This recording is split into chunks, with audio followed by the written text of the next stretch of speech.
कश्मीर के घने देवदार और पाइन के जंगलों में एक बार फिर आतंकियों की गतिविधियां बढ़ने लगी हैं।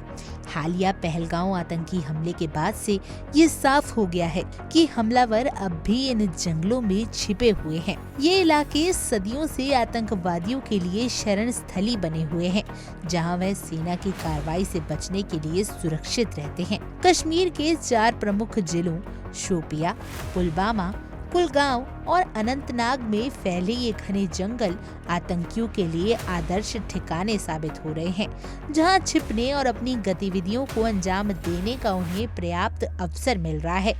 इन जंगलों में देवदार के घने पेड़ और दुर्गम रास्ते आतंकियों को प्राकृतिक कवर प्रदान कर रहे हैं। त्राल और कोकरनाग जैसे इलाके तो आतंकियों के छिपने के सबसे मुरीद स्थान माने जा रहे हैं। यहाँ कई आतंकी संगठन जैसे हिजबुल मुजाहिदीन और लश्कर तैयबा वर्षों से इन जंगलों को अपने बेस के रूप में इस्तेमाल कर रहे हैं।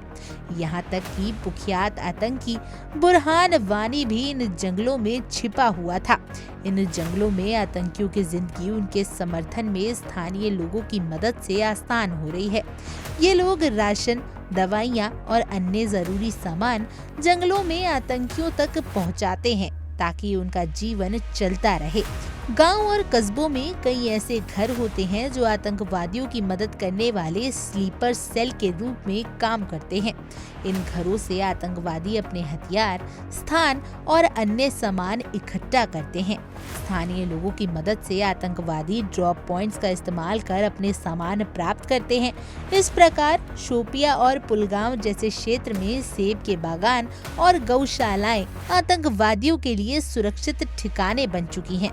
इस इलाके की सबसे बड़ी चुनौती ये है कि ये जंगल इतने घने और दुर्गम है कि एक बार गहरे में पहुंचने के बाद सेना के लिए इन आतंकियों को ढूंढना मुश्किल हो जाता है।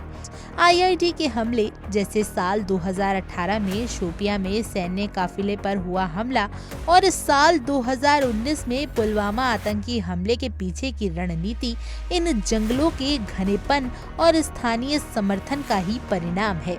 इन जंगलों में घातक आईईडी हमले आम होते हैं, जिससे सुरक्षा बलों की गतिविधियों पर प्रभाव पड़ता है। पेड़ों की छाव, खराब कनेक्टिविटी और इलाकों की दुर्गमता सुरक्षा बलों के लिए एक बड़ा सिरदर्द बन चुकी है। बारिश और बर्फबारी के दौरान ये इलाके और खतरनाक हो जाते हैं, जिससे आतंकियों के लिए छिपना और भी आसान हो जाता है।